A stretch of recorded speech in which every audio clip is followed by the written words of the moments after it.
بسم اللہ الرحمن الرحیم۔ السلام علیکم۔ ایک دعا جس کا اجر و ثواب اللہ تعالیٰ نے اپنے خاص بندوں کے لیے چھپا کر رکھا ہے۔ ابن ماجہ میں حضرت ابن عمار رضی اللہ تعالیٰ عنہما سے روایت ہے کہ رسول اللہ صلی اللہ علیہ وآلہ وسلم نے فرمایا، ایک مرتبہ کسی شخص نے یہ کلمات کہے، یا ربی لک الحمد کما ینبغی لجلالی وجہک و عظیم سلطانک۔ فرشتے گھبرا گئے کہ اس کا اجر کتنا لکھیں۔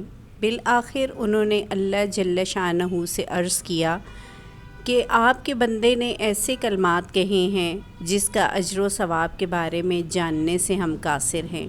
اللہ تعالیٰ نے باوجود جاننے کے پوچھا کہ اس نے کیا کہا۔ فرشتوں نے مذکورہ بالا کلمات اللہ تعالیٰ کے سامنے دہرائے۔ اللہ رب العزت نے فرمایا، تم اسے یوں ہی لکھ لو، میں خود اپنی ملاقات کے وقت اس کو اس کا اجر و ثواب عطا کروں گا۔ جزاک اللہ۔